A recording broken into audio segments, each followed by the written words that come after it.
M. Fazri, warga Jalan Li Anwar Mangku, Kelurahan Pelaju Ulu, Pelaju Palembang, ditangkap polisi setelah mencuri di rumah temannya. Cara tersangka melakukan pencurian dengan merusak jendela rumah korban. Tersangka berhasil membawa kabur 3 handphone dan 1 unit sepeda motor. Yang mana pada saat itu pelaku membobol rumah melalui jendela.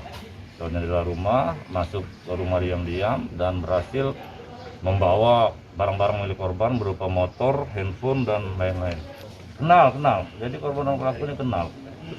Jadi sudah menguasai lokasi? Ya, sudah pasti dia tahu bahwa jendela itu hanya diikat pakai tali, jadi dia mudah untuk melaksanakan aksinya.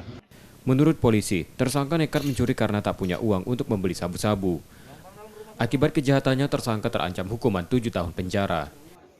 Yudi Kiswanto, Kompas TV, Palembang, Sumatera Selatan.